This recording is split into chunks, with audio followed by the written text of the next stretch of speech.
Assalamu alaikum. How are you? Hope so you are fine at home.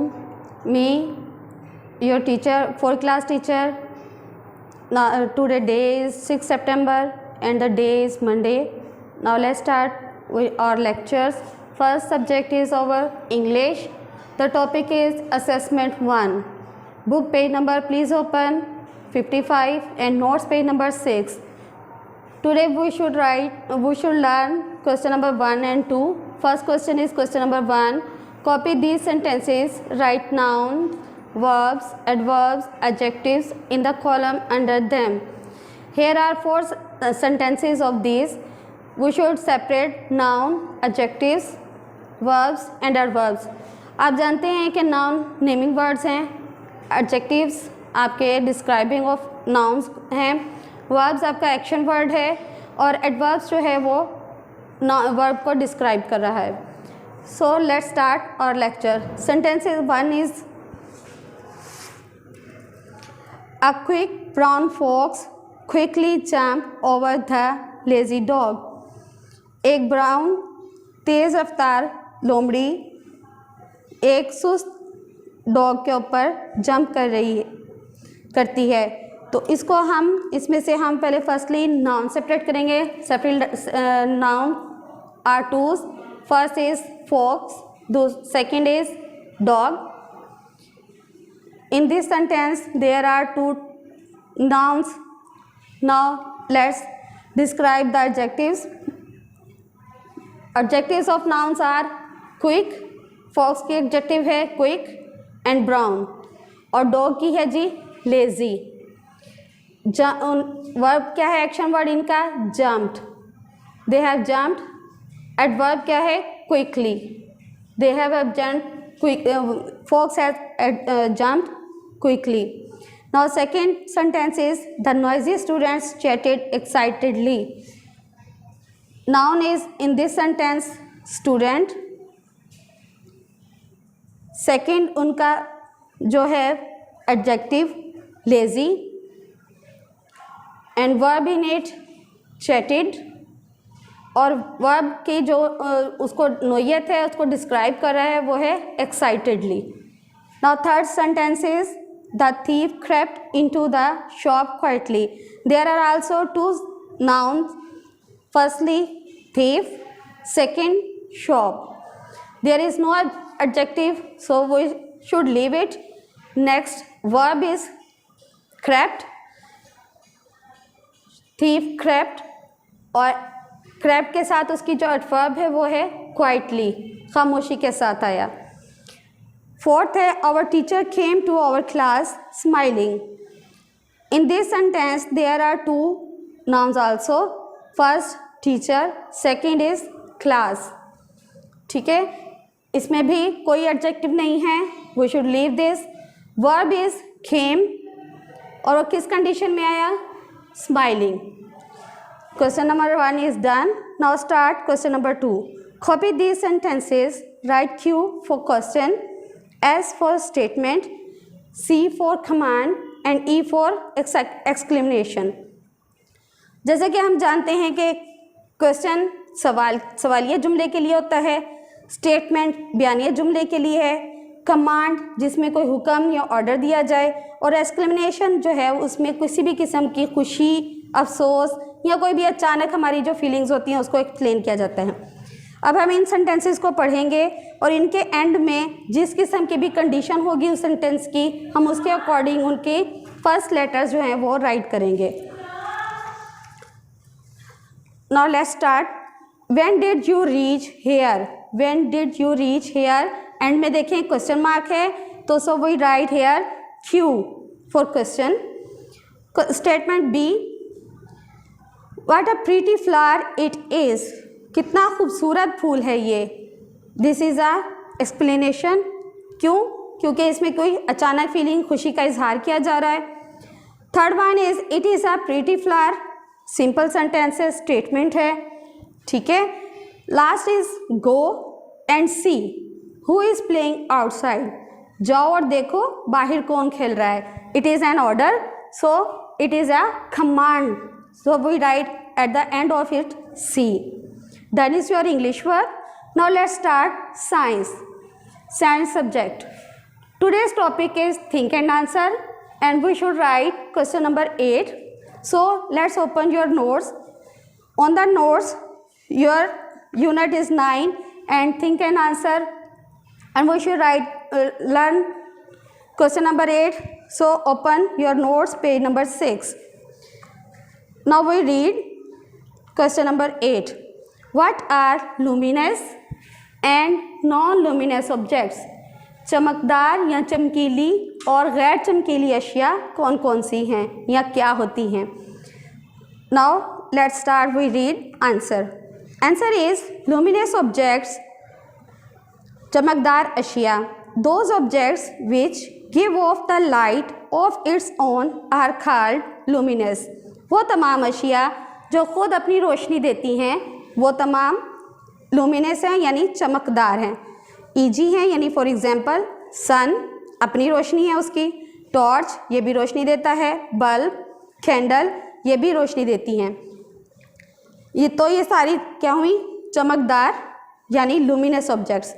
Now second is non luminous objects यानी गैर चमकदार अशिया. Those objects which do not produce their own light are called non luminous objects. वो तमाम अशिया जिनकी कोई रोशनी नहीं होती, जो रोशनी पैदा नहीं करती, हम उनको गैर चमकदार या गैर चमकीली अशिया कहते हैं.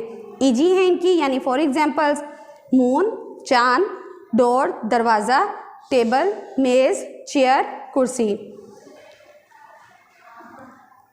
तो जैसे कि मैंने इसमें बताया कि वो तमाम अशिया जो कि अपनी कोई रोशनी नहीं रखती वो नॉन लुमिनस कहलाती हैं, गैर चमकदार होती हैं.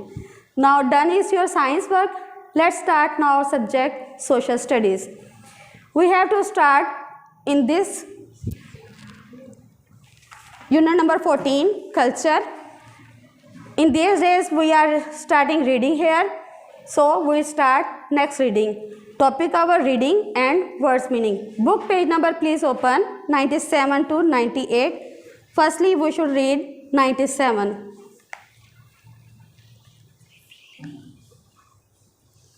Let's read and open your book page number 97. Have you opened? Good. Now let's start. Sadiq Khan, Laila Shehzada and Gilji. There are many artists in Pakistan who are also well known in other countries.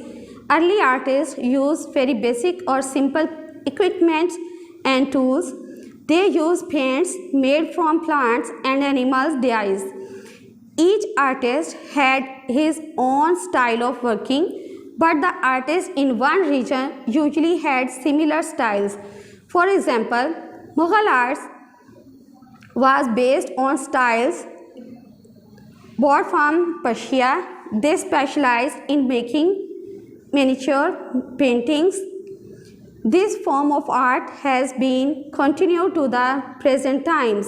Our writing calligraphy is also an art form. Many Muslim artists believe that calligraphy is the mother of all art. They write words to look like beautiful pictures which convey the meaning of the words. Some very colorful and clever artwork can be seen on most of our trucks and buses. This truck art is typically of Pakistan. It helps to brighten up our lives. इनेट हमने पढ़ा था जैसे कि art यानी फ़न. तो इसमें जो artist हैं वो बेसिकली सादा, पहले ज़माने के जो थे वो सादा टूल्स इस्तेमाल करते थे, और वो ज़्यादातर जो मुग़ल आर्ट था वो पर्शिया से बिलोंग करता था. इसमें इनका ज़्यादा फ़न जो था वो कैलीग्राफी यानी ख़ताती और फ़न मुसव्वरी के ऊपर ज़्यादा इनका ज़ोर था, और इसमें बहुत ज़्यादा इन्होंने काम भी किया. उसके बाद जो ट्रक आर्ट है, ख़ास तौर पे बसों और ट्रकों के पीछे या उनको डेकोरेट किया गया होता है और उनके पीछे जो लिखाई की जाती है, तस्वीरें बनाई जाती हैं, उनको जो है वो सिर्फ़ और सिर्फ ज़्यादातर पाकिस्तान में ही नज़र आता है, इसलिए इसको टिपिकली पाकिस्तानी आर्ट बोला जाता है. Next is architecture. Architecture is the craft of designing and constructing buildings. Every country has its own typical style of architecture, especially for places of worship. Churches, for example, have a special kind of design with a tower or spire and a long hall for sitting. with an altar at one end. Mosques are typically designed with domes and minarets and huge courtyards. Hindu temples are richly decorated. Modern buildings everywhere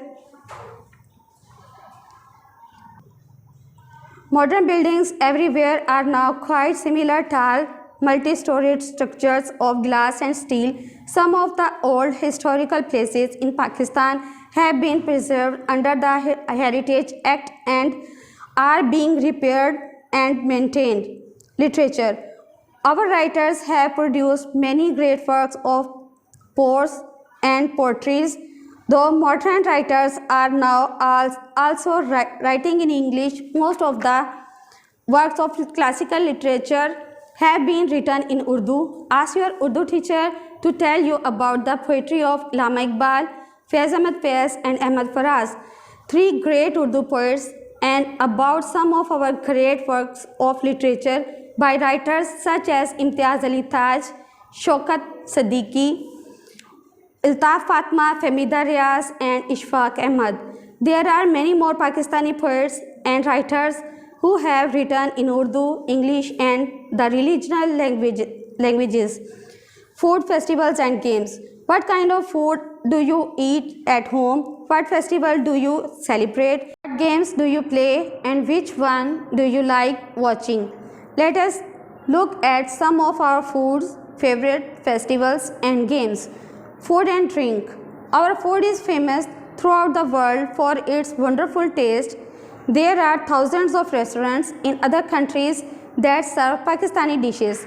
You can eat biryani in New York, and in London you can have delicious kebabs. Now done our reading till here. इसमें हमने architecture पढ़ा, यानी buildings के जो नक्शा जात हैं, यानी किस तरह की बिल्डिंग्स बनाई जाती थी पहले, ख़ास तौर पे जो हमारे इबादत के थे लोगों के सबके, जैसे चर्च है फॉर एग्जांपल, और इसको टावर बनाया जाता है, एक बड़ा हॉल होता है बैठने के लिए। इसी तरह मस्जिदें ख़ास तौर पर उनको एक मखसूस तरीके से डिज़ाइन किया जाता है जिसमें गुंबद बनते हैं, मीनार बनते हैं। और इसी तरह लिटरेचर में जो है हमारा रिटन वर्क है, यानी जो पोइट्स हमारे हैं जो राइट करते हैं पोइट्री वगैरह, इनमें उनके बारे में तज़किरा किया गया है। फूड एंड ड्रिंक्स में जो है वो बताया गया है कि पाकिस्तानी डिशेस जो हैं वो दूसरी कंट्रीज़ में कितनी फेमस है। Now let's start our work math. Done is here our social study. Social study is done. Now let's start the words meaning of social study. First is tradition, रिवायत, instrument, औजार, artist, फनकार, restaurants, तोआम खाने यानी hotels जहाँ पे बैठ के खाना खाया जाता है। Done is your SST work. Let's start your math subject. In these days we are reading here definitions, so let's learn the definition. Today's definition is definition of improper fraction. In your notes, page number 1. Now we should read. Improper fraction. An improper fraction has a numerator that is greater than its denominator. इसका मतलब ये है कि जो improper fraction है उसमें numerator हमारा बड़ा होता है उसके डिनोमिनेटर से। फॉर एग्जाम्पल आप यहाँ पे देख रहे होंगे नोमिनेटर हमारा 7 है और जबकि डिनोमिनेटर हमारा 4 है, तो 7 हमारा जो है वो ग्रेटर है डिनोमिनेटर से यानी 4 से। Now we start Urdu. आज हमारे उर्दू में हमने जो सबक पढ़ा था, सबक असली राज, उसकी आज हम जो है सवाल जवाब यहाँ पे हैं जो हम आज लर्न करेंगे। किताब का सफ़ा नंबर 146 है, नोट्स का सफ़ा नंबर 5 है। इसमें सबसे पहला सवाल है जी, आज 2 सवाल करेंगे। सबसे पहला सवाल है रसूल अकरम सल्लल्लाहु अलैहि वसल्लम की खिदमत में तबीब क्यों भेजा गया था। अगर आप अपने सबक को रिकॉल करें तो आपको इसका आंसर समझ में आ जाएगा। जवाब है जी इसलिए कि ज़रूरत के वक्त आप सल्लल्लाहु अलैहि वसल्लम की जमात का इलाज मुआवजा करे। सवाल नंबर 2 है वो तबीब बेकार क्यों रहा। जवाब उसका है क्योंकि किसी ने भी उससे इलाज के लिए रुजू ना किया। ये 2 सवाल हैं आज के। उम्मीद है आपको बहुत अच्छे से समझ आ गया होंगे। अब हम चलते हैं अपनी इस्लामियत की तरफ। इस्लामियत का आज का आपकी जो डायरी है उसमें तफ़हीम है जो हम आज करेंगे। तफ़हीम का सवाल नंबर 1 है। प्लीज़ ओपन करें बुक का पेज, सफ़ा नंबर 109। अदाब मजलिस नोट्स का सफ़ा नंबर 7 है। इसमें है जी दुरुस्त बयान पर टिक का निशान लगाएं। जब किसी जगह, नंबर 1 में है जी, जब किसी जगह लोग इकट्ठे होकर बैठते हैं तो इसे कहते हैं महफिल, जलसा, मजलिस, कतार। अगर आपको अच्छे से याद हो तो चैप्टर तो हमने उसमें पढ़ा था कि लोग इकट्ठे होकर जहाँ बैठते हैं उसको कहते हैं मजलिस। सेकंड, दीन इस्लाम हमें मना करता है बदतहजीबी से, तहजीब से, इखलाक से, शाइस्तगी से। हमें याद है कि हमें दीन इस्लाम कहाँ से मना करता है? बदतहजीबी से। नंबर 3 है, हर मुसलमान का फ़र्ज़ है कि वो दूसरों का रखे इज़्ज़त व वक़ार, माल, ख़याल, मकाम। हर मुसलमान का फ़र्ज़ है कि वो ख़याल रखे दूसरों का। नंबर 4 है, नबी अकरम सल्लल्लाहु अलैहि वसल्लम ने अदाब मजलिस में सर फ़हरिस्त रखा है सलाम को, पढ़ने को, तहजीब को, इखलाक को। नबी अकरम सल्लल्लाहु अलैहि वसल्लम ने सर फ़हरिस्त रखा है सलाम को। नंबर 5 है जी लास्ट, मजलिस में खांसी या जमाई आए तो उठकर चले जाएं, मुंह खोल कर लें, मुंह पर कपड़ा या हाथ रखें, आहिस्ता से लें। इसका सही जवाब है जी मुंह पर कपड़ा या हाथ रखें। जी हमारा ये इस्लामियत की तफ़हीम में सवाल नंबर 1 हमारा हो चुका। नेक्स्ट आपकी डायरी है जी सूरत तकासुर आयत नंबर 1 ता 4 ज़ुबानी। इसका सफ़ा नंबर 21 है।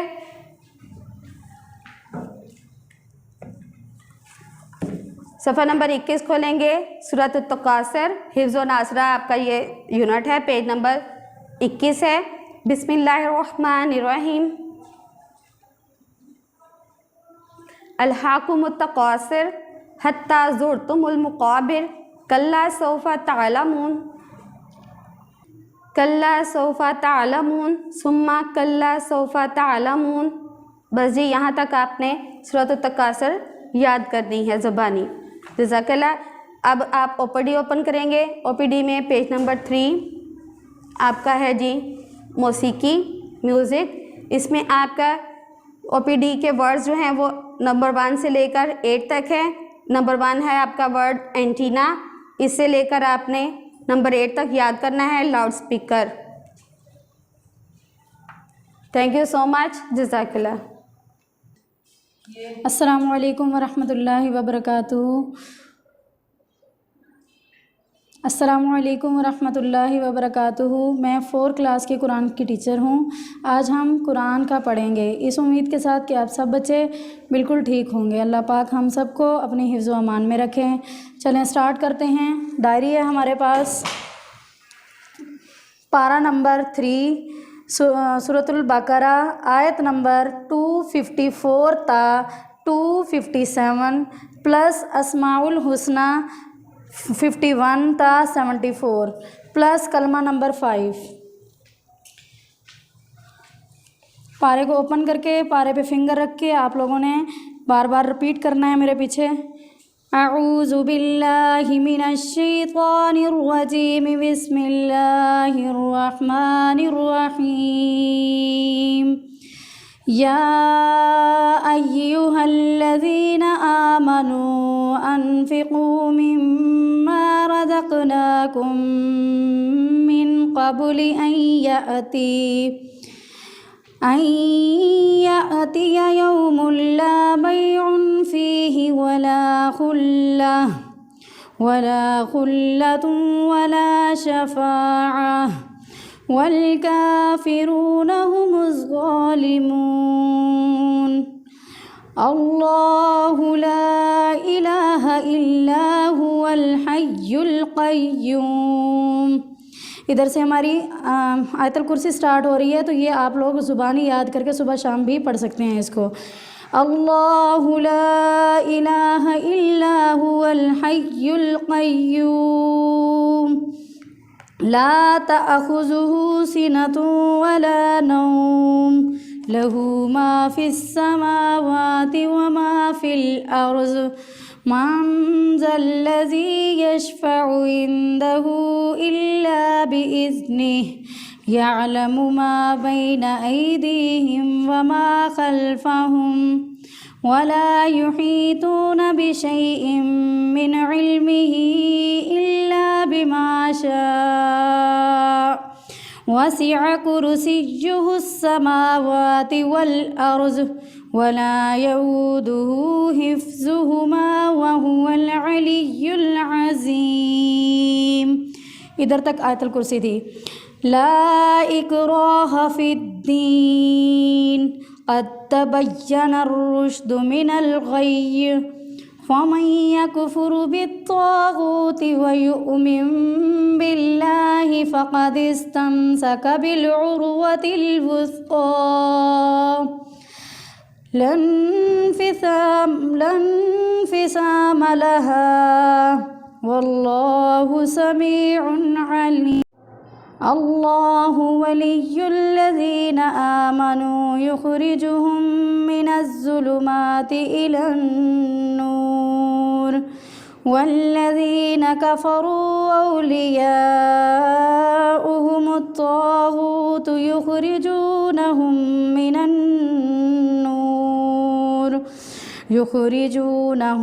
मिनन्नूर इलज़्ज़ुलुमात उलाइका अस्हाबुन्नार हुम फ़ीहा ख़ालिदून। सदक़ल्लाहुल अज़ीम। इससे आगे हमारे पास हैं अस्माउल हुस्ना। ठीक है, अस्माउल हुस्ना 51 था 74 ये बनते हैं आपके अल हक़्क़ुल वकील से लेके अल अव्वलुल आखिर तक। अच्छी तरह से इसको और पीछे से भी सारा अच्छी तरह से लर्न कीजिएगा। अब देखें कलमा नंबर 5 पंजुम कलमा अस्तग़फ़िरुल्लाह रब्बी मिन कुल्लि ज़ंबिन अज़नबतुहु अमदन औ ख़ताअन सिर्रन औ अलानियतन व अतूबु इलैहि मिनज़्ज़ंबिल्लज़ी अअलमु व मिनज़्ज़ंबिल्लज़ी ला अअलमु इन्नका अंत अल्लामुल ग़ुयूब व सत्तारुल उयूबि व गफ़्फ़ारुज़्ज़ुनूबि वला हौला वला कुव्वता इल्ला बिल्लाहिल अलिय्यिल अज़ीम। अल्लाह पाक हमें आखिर में मैं अल्लाह से दुआ करती हूँ कि अल्लाह पाक हमें इसको पढ़ने समझने और इस पर अमल करने की तौफ़ीक अता फ़रमाएँ। नमाज की पाबंदी कीजिएगा। अस्सलामु अलैकुम।